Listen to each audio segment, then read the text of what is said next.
Bonsoir à tous, ravi de vous retrouver sur Monaco Info pour une nouvelle édition, que nous débuterons dans le Val d'Oise, à Argenteuil, où a été commémoré aujourd'hui le centenaire de la médaille d'or de John B. Kelly aux Jeux Olympiques de Paris en 1924. Nous rejoindrons notre envoyé spécial sur place, Justin Hadel.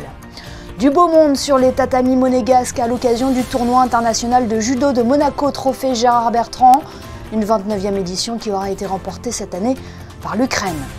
Top départ pour la nouvelle saison de bobsleigh, une année cruciale avant les Jeux Olympiques de Milan-Cortina en 2026. Boris Vian sera notre invité ce soir pour évoquer les ambitions de l'équipe monégasque. Puis nous vous parlerons de la dernière exposition présentée à la Villa Paloma du nouveau Musée national de Monaco. Son nom, Paesine, pensé par l'artiste portugais Francisco Tropa.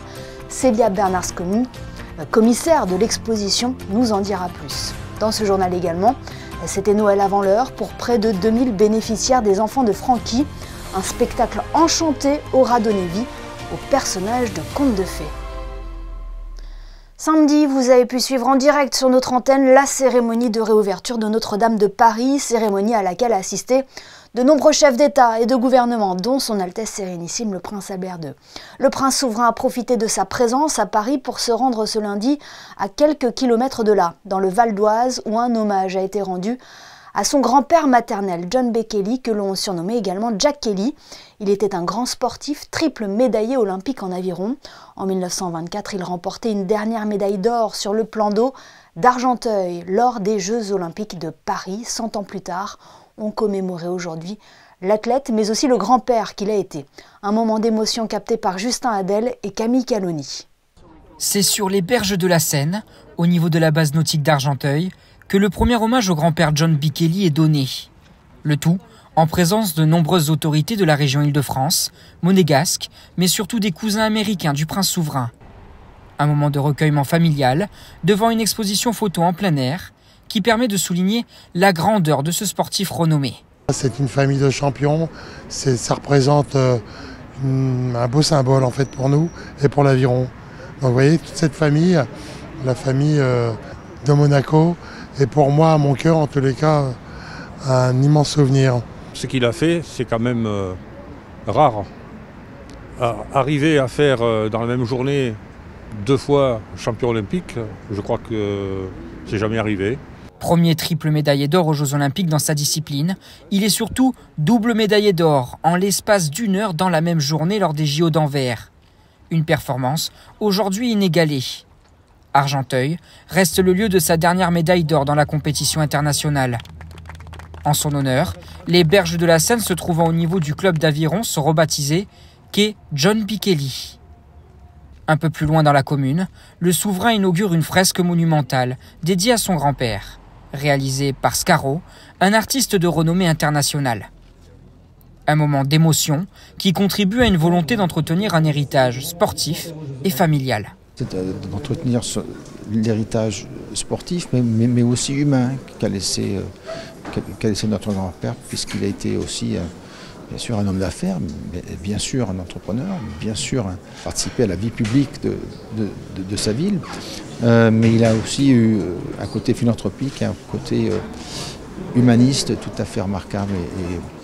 Voilà, c'est un très bel hommage qu'on lui rend, mais aussi par là même, cela crée aussi des liens avec la ville d'Argenteuil. Un sentiment partagé par son cousin John B. Kelly III, heureux de voir autant de monde pour cet hommage. The town has turned out a great event here. There's so many people that's really touching. It's just really it warms my heart that people still remember him. You know, he was such a great athlete, and his cousin Paul Costello and the other man in the double. And this town, I'm learning, I didn't know it before, but I'm learning has a long tradition of rowing here, which reminds me of Philadelphia. Cet événement marque la fin d'une année olympique intense à Argenteuil et permet de rendre hommage au passé sportif de la commune, ainsi qu'à la figure emblématique qu'est John B. Kelly. Ce qui est important, c'est que la France ait reçu les Jeux Olympiques d'été cette année et qu'il fallait marquer un siècle après une des victoires sur le bassin d'Argenteuil avec donc le grand-père du prince Albert. Un lien entre la famille princière et cette commune qui compte bien être entretenue à l'avenir avec des projets communs entre la principauté et Argenteuil. Et cet hommage complète celui qui avait déjà été organisé il y a quelques mois lors des Jeux Olympiques de Paris 2024 à Vers-sur-Marne, lieu des épreuves d'aviron en présence d'une grande partie de la famille Kelly, du président du CIO Thomas Bach et bien évidemment du prince Albert II. En basket, la Roca Team s'est inclinée face à Paris 111-104 en Betclic Elite dimanche. Un match qui aura emmené les deux équipes en prolongation. Les Monégasques ont de quoi nourrir des regrets puisqu'ils menaient cette rencontre avant de flancher dans les dernières minutes de jeu. Ce remake des dernières finales de championnat aura tourné en faveur des Parisiens qui comptent dans son effectif un certain Yacouba Ouattara. Prochaine rencontre pour l'AS Monaco Basket ce jeudi face au Fenerbahçe en Euroleague. Au même moment, dimanche, sur le parquet de la salle Gaston Médecin, les tatamis du tournoi international de judo de Monaco avaient pris place pour la 29e édition du trophée Gérard Bertrand. Près d'une centaine de judokas professionnels avaient répondu présent pour remporter le titre tant convoité. Qui est sorti vainqueur de cette compétition par équipe? Qui a succédé au Japon? La réponse dans ce reportage de Gaëtan Lebrun et Thomas Deus. Champion d'Europe, champion du monde, médaillé olympique, la crème du judo mondial était présente ce week-end en Principauté. 16 délégations étaient engagées dans le tournoi cette année. Chaque équipe était composée de 7 combattants, représentant les 7 catégories de poids de la compétition, allant des moins de 60 kg jusqu'aux plus de 100 kg. Cette édition a aussi été marquée par l'anniversaire des 50 ans de la Fédération monégasque de judo. De nombreuses personnalités étaient présentes pour l'événement et la présidente Sophie Vincent a tenu à marquer le coup en retraçant l'histoire du judo en Principauté. D'un point de vue purement technique, c'est une très belle édition puisqu'on avait 16 équipes avec vraiment des représentants internationaux dans chaque nation qui était présente. Et puis effectivement, on a voulu marquer le coup des 50 ans de la fédération et des 75 ans du club en signant d'abord un renouvellement du protocole qui nous lie à la fédération française. Et puis en projetant un film sur l'histoire de notre sport en Principauté. La belle surprise du tournoi, c'est le Judo Nice Métropole. Le club de Nice a réussi à se hisser jusqu'en finale où ils ont retrouvé l'Ukraine qu'ils avaient déjà affronté en poule. Malheureusement, le club niçois s'est incliné 4-3 en finale et remporte, malgré beaucoup de frustration, une belle médaille d'argent symbolisant leur incroyable épopée dans ce tournoi. On est venu pour faire le podium. On l'a fait. Après, quand on perd une finale, on ne peut pas être content. Hein. Mais on les a battus en poule. Donc on est à un partout. Mais bon, on a gagné au bon moment, on a perdu au mauvais moment. Mais bon, non, on ne peut pas être content d'avoir perdu. C'est comme ça, on va perdre un vainqueur. Les Ukrainiens donc grands vainqueurs du tournoi international de judo de Monaco. Le championnat du monde de bobsleigh a repris ses droits ce week-end. C'est en Allemagne, à Altenberg, que les meilleures équipes au monde se sont retrouvées pour une saison qui s'annonce palpitante 1 an et demi avant les Jeux Olympiques d'hiver de Milan-Cortina. Le bob monégasque était bien évidemment représenté. Boris Vian est d'ailleurs en duplex avec nous pour évoquer cette nouvelle saison et ses objectifs. Bonsoir Boris. Bonsoir Amélie. Merci de nous faire l'amitié d'être avec nous ce soir. Est-ce qu'il y avait une certaine impatience que la saison reprenne? Bien sûr que oui. Nous, la saison de prépa physique, là on peut pas descendre, c'est toujours très long. Ça s'étale de mars au mois d'octobre, donc les premières courses se faisaient attendre. Vous étiez donc à Altenberg, en Allemagne, ce week-end pour la première manche de la Coupe du Monde. Comment ça s'est passé pour vous? C'est ça, on était en Allemagne pour la première manche de Coupe du Monde. Un résultat un peu en demi-teinte. Pour nous, c'était important d'être ici. C'était la première fois qu'on venait sur cette piste. Une piste très technique, réputée assez dangereuse. On a pris la 15e place, donc c'est pas le résultat qu'on souhaitait, évidemment. Mais il fallait qu'on prenne le contrôle de la piste et c'est une première étape. Donc on va monter crescendo pour petit à petit se rapprocher des championnats du monde et être en grande forme. Oui, ça a été difficile de rivaliser avec le top 10 pour cette première? Ça a été difficile. Ça a été difficile notamment parce que j'ai eu un été de préparation physique très compliqué avec pas mal de blessures. Donc j'arrive en méforme sur ces premières Coupes du Monde. Donc quand on n'a pas le start, c'est compliqué après de revenir sur les grandes nations. Et pour cette première descente, vous étiez associé à Arthur Prévost, c'est ça? C'est ça, Arthur, ouais. C'est ça. Est-ce que vous prenez toujours autant de plaisir, Boris, en tant que pilote? Toujours. Et j'ai l'impression que c'est de plus en plus. Ça va être dur de s'arrêter. Mais non, toujours, bien sûr. Et c'est une saison qui s'annonce chargée cette année, hein? C'est une grande saison. Pour moi, en tant que pilote, c'est la première année qu'on va faire tout le circuit Coupe du Monde. Et en plus, il y a le Boba 4 qui se rajoute à partir du mois de janvier, la première Coupe du Monde de Boba 4 à Winterberg en Allemagne. Donc c'est un gros programme. C'est un gros programme. Et elle est cruciale aussi cette saison parce que c'est la dernière avant les Jeux d'hiver. C'est la dernière avant les Jeux d'hiver, donc il faut commencer à performer, à monter en puissance. Et les standards du comité olympique international ont changé pour la qualification du Boba 2 au JO. Maintenant, il faut aussi qualifier un Boba 4. Donc ça fait un projet beaucoup plus costaud et il va falloir répondre présent à ce projet. Oui, et l'épreuve de Bob aura bien lieu à Cortina. Il y avait eu quelques incertitudes quant à sa délocalisation. Exactement, ça aura bien lieu à Cortina. Et pour nous, c'est une grande chance parce qu'on avait peur d'être délocalisé sur un autre site. Et quand on fait les Jeux Olympiques, on aime bien être dans la ville et avec tout le monde. Donc on attend de pouvoir voir la piste et pouvoir descendre dessus. Normalement, ce sera au mois d'octobre la saison prochaine. Vous avez hâte, là aussi, Boris, de présenter le Boba 2 et puis le grand retour du Boba 4 aussi. Exactement. Alors, hâte, très hâte. C'est encore loin, on a encore du temps. Il faut passer les Coupes du Monde, il faut s'entraîner dur, bien descendre et faire monter le groupe. Mais ouais, bien sûr, on a hâte, bien sûr. Puis on garde dans un coin de la tête cette 6e place aux Jeux Olympiques de Pékin en 2022. Mais depuis, il y a eu une transition. Il y a eu une transition. Et alors, bien évidemment qu'on garde cette 6e place en tête. Et maintenant, je pense qu'on a le droit d'arriver aux Jeux Olympiques avec des prétentions de médailles. Et c'est important qu'on garde ça en tête. Et c'est ce qui nous fait lever tous les matins pour aller s'entraîner et trouver des solutions sur la mécanique du bobsleigh pour aller de plus en plus vite et aller rivaliser avec les grandes nations comme on a su le faire à Pékin. Et avant les Jeux, il y a cette saison à suivre. Quel est votre programme maintenant? Vous êtes en Lettonie, c'est ça? On est en Lettonie à Sigulda, une piste aussi très technique. Donc ça va être du challenge ce week-end. Pour du monde, c'est une double course. Donc on a une course samedi et une course dimanche. Et après ça, il y aura la petite trêve de Noël 10 jours avant de repartir sur la 3e Coupe du Monde de la saison. Est-ce qu'il y a une piste que vous appréciez plus particulièrement? Écoutez, je pense que comme tout pilote, et en plus monégasque, il y a quand même Saint-Moritz. Saint-Moritz, c'est quand même la piste. C'est la mecque du bobsleigh. Et on va dire que le bobsleigh a son Graal avec Saint-Moritz et Monaco a la meilleure piste du monde de Formule 1. Donc pour nous, c'est très important. Et c'est la seule piste naturelle encore? C'est la seule piste naturelle au monde, exactement. Et on suivra bien évidemment votre saison de près. Merci beaucoup, Boris Vian, d'avoir été avec nous depuis la Lettonie. Merci beaucoup. Merci à vous. De retour à Monaco pour vous parler de la dernière exposition du nouveau musée national de Monaco. Elle s'intitule Paesine et présente le travail de l'artiste portugais Francisco Tropa jusqu'au 21 avril 2025 à la Villa Paloma. Avant d'en parler avec notre invitée, la commissaire de l'exposition, Célia Bernasconi, découvrons ensemble le reportage de Crescinda Tomel. Archéologie, ethnologie et art contemporain, le musée Paloma devient soudainement un espace différent, où l'histoire de l'art est déconstruite et où le visiteur n'aura d'autre choix que de s'en remettre à Francisco Tropa, qui le guidera, au travers de ses œuvres, à envisager une autre histoire des formes. L'espace du musée est ainsi déconstruit pour devenir ou redevenir une caverne platonicienne.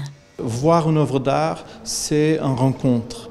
On peut aller un peu plus au-delà de la simple conception de l'œuvre d'art. On peut aller jusqu'à penser comment est-ce que va être la lumière, comment est-ce que va être la salle où va se donner cette rencontre. Et donc ça me plaît, ça fait partie, je pense, aussi parfois du travail des artistes, de penser comment ça va être ce moment. Paesine, une exposition rétrospective, une vision globale de l'évolution du travail de l'artiste dans le temps, un panorama que Francisco Tropa développe depuis près de 30 ans. Je vois que notre histoire, dans notre histoire, surtout l'histoire de l'art, il y a vraiment, si on regarde vers les origines, je pense que c'est là qu'il y a beaucoup de pistes, soi-disant. Et donc ça m'intéresse à cause de ça, parce que je pense que c'est dans l'origine des choses qu'on trouve une certaine pureté. Et ça m'intéresse aussi dans mon travail d'aller chercher ce genre d'idées pour pouvoir les retravailler. Représentation, trompe-l'œil, un décor de roches, d'eau et de lumière. L'artiste aime développer une pensée analogique du minéral et de l'organique, du naturel et de l'artificiel, pour revenir au temps des curiosités à l'époque où les musées n'existaient pas encore. Et pour en apprendre encore un peu plus sur cette nouvelle exposition à la Villa Paloma, Fabien Bonilla a interrogé la commissaire de l'exposition Paesine. Célia Bernasconi, bonsoir. Bonsoir. La nouvelle exposition de la Villa Paloma, Paesine, du portugais Francisco Tropa.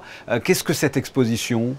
Alors c'est une exposition que l'on a conçue en collaboration avec la Fondation Serralves à Porto, qui présente dans le même temps une exposition de Francisco Tropa, un autre volet de son œuvre. L'objectif de ces deux expositions, c'est vraiment de porter un regard rétrospectif, complet et complémentaire dans les deux lieux, sur l'œuvre de ce grand artiste contemporain qui est Francisco Tropa, encore assez peu connu hors des frontières du Portugal. Voilà, c'est une première grande exposition rétrospective.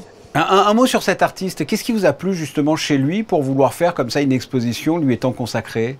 Alors c'est une œuvre très plurielle, très diverse. C'est un artiste qui touche à de nombreuses techniques et matériaux. Ça, d'une part, c'est quelque chose qui m'a beaucoup intéressée. Il y a aussi des domaines, des centres d'intérêt dans son travail qui avaient un écho particulier par rapport à Monaco. Notamment l'archéologie, sa passion pour des figures anciennes comme les Vénus préhistoriques. Et quand il est venu, je lui ai proposé de visiter le musée d'anthropologie préhistorique, dans lequel les équipes nous ont accueillis. Et il a été fasciné par ce qu'il y a vu, par les petits outils, les productions de sculptures, mais aussi par la grotte de l'Observatoire, évidemment, qui était habitée au Paléolithique. Tout ça a une résonance particulière par rapport à son travail et un grand intérêt qu'il a pour l'archéologie. Oui, c'est une exposition en fait très terrienne, hein, parce que même le mot Paesine, je crois que ça a une signification, c'est une pierre, je crois. Oui, c'est ça. Le titre Paesine fait référence à des pierres imagées que l'on trouve dans la région de Florence, qui proviennent d'une carrière très particulière. En fait, ces pierres, quand elles sont coupées en lames, on a l'impression que ce sont des pierres peintes par la main de l'homme. Elles présentent des paysages, en fait, c'est complètement naturel. Ce sont des paysages créés naturellement par la géologie. Et Francisco Tropa s'est beaucoup intéressé à ça, à ce rapport un peu inversé, puisque normalement l'art imite la nature. Là, c'est la nature qui imite en quelque sorte l'art, et lui-même a redoublé un peu ce sens, a mis en abîme la Paesine, puisqu'il en a créé une œuvre d'art spécialement pour l'exposition. Donc il y a ce rapport aussi à la géologie, vous avez raison, qui est tout à fait important pour l'exposition. Il y a une cinquantaine donc d'œuvres, mais ce ne sont pas forcément que des toiles ou que des sculptures, hein. C'est une exposition complète, hein.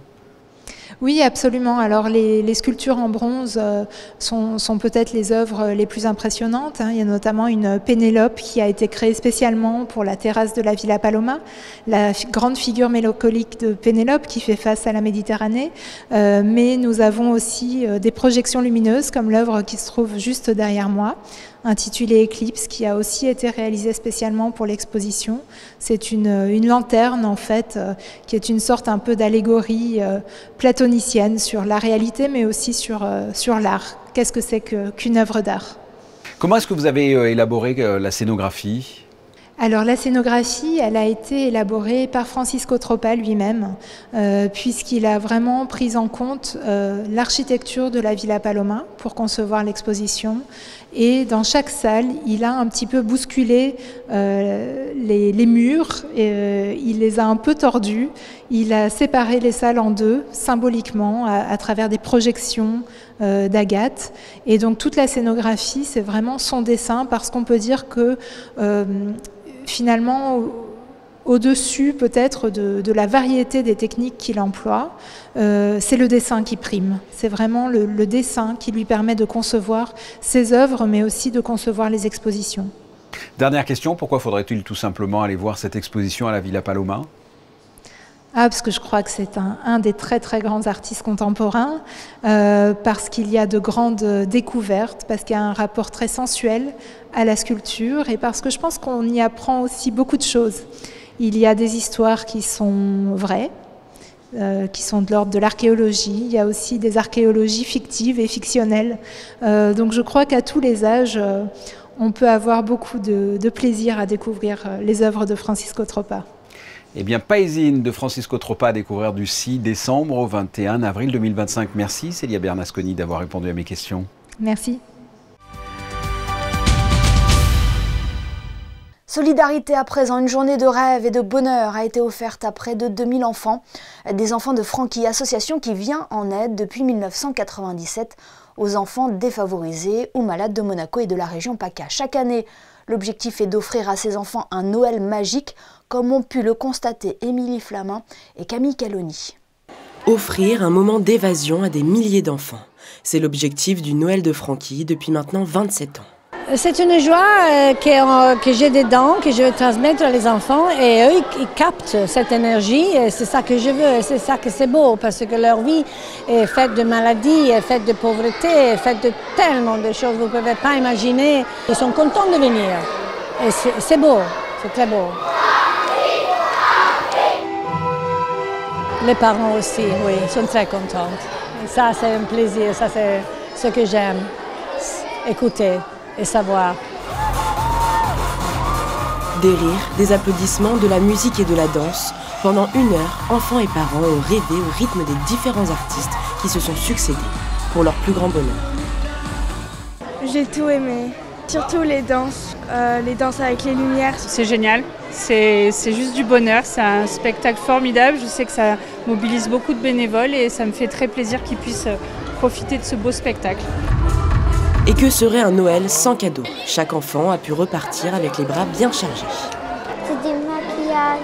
En hélicoptère télécommandé. Ça c'est du skate et ça c'est à manger. C'est un super Noël, est-ce que tu es content? Oui. La veille, les personnages de contes de fées ont pris vie durant la grande soirée Kids Night, un événement qui a permis à l'association d'organiser ce fameux Noël de Francky. Après le succès de ses premières dates, le Comedy Club revient au Smakelijk du Méridien Beach Plaza les 13 et 14 décembre prochains. Les amateurs d'humour belge seront servis avec 3 artistes au style différent au programme, Serine Ayari, Nikos et Juan Rodriguez. Le concept reste le même, un stand-up, des punchlines et des snacks belges. Infos et réservations sur slash-f.com. Son nom fait référence à l'histoire de la principauté, une histoire qui anime également la maison de luxe Monoikos 1297 pour concevoir ses créations à la fois éco-responsables, éthiques et locales. Pour les fêtes de fin d'année, la dernière collection s'inspire d'une tradition chère aux Monégasques respectée chaque année au mois de janvier. Le reportage de Marie Bonnet-Blanc. En or, en argent, avec une finition bois ou bien orné de pierres précieuses, ce bijou unique et personnalisable reste avant tout un clin d'œil au patrimoine monégasque. Cette année, pour Noël, nous avons décidé de travailler le clou de la barque de notre sainte patronne qui est Sainte Dévote. Tous les 27 janvier est brûlée sur le parvis de l'église Sainte Dévote la barque de Sainte Dévote. À la fin de la cérémonie, la coutume veut que les enfants puissent aller récupérer les clous brûlés de la barque. Donc nous avons décliné les clous en pendentif porte-bonheur. Un bijou qui apporte bonheur et prospérité. Cette année, la collection est en édition limitée et elle plaît déjà beaucoup. C'est très bien. C'est très joli, c'est très fin. Moi, j'aime bien. Mon goût personnel, ça me plaît. Merci beaucoup. Mais la tradition, je la connais toujours. Je vais chercher toujours le clou. Les Monégasques sont très attachés à toutes les traditions monégasques. La prochaine collection sera autour des monuments monégasques avec notamment le caroubier, l'arbre national, décliné en foulard, jeux de cartes, parapluie, backgammon ou encore en bougie. Et Monoikos aurait largement sa place dans ceux qui font Monaco, la rubrique qui met en lumière les artisans, les restaurateurs, les commerçants qui contribuent au rayonnement de la principauté. Mais ce soir, c'est sur une autre enseigne que s'est porté le choix de Chrisinda Petit-Homel. Chrisinda, où est-ce que l'on vous retrouve ce soir ? Je vous propose que l'on se retrouve aujourd'hui pour ceux qui font Monaco, 24 boulevard Princesse Charlotte. Nous avons déniché pour vous une véritable petite pépite. Son nom, Barretto, cela veut dire petit café. Mais vous allez le voir, l'établissement ne fait pas que du café, il réserve bien des surprises.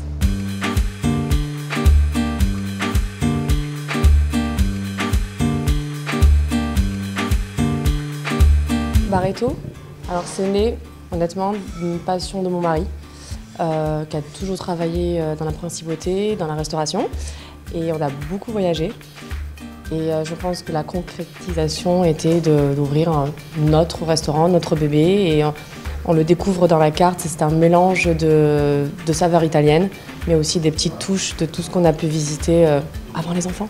En fait, nous déjà on peut dire que le nom Barreto, c'est un peu une sorte de piège, parce que beaucoup de clients ils sont piégés, ils s'attendent juste à un petit bar ou un petit café. Au final, quand ils découvrent cette petite salle, ils découvrent aussi notre carte, où on a tout misé vraiment sur la fraîcheur des ingrédients, sur la qualité des produits.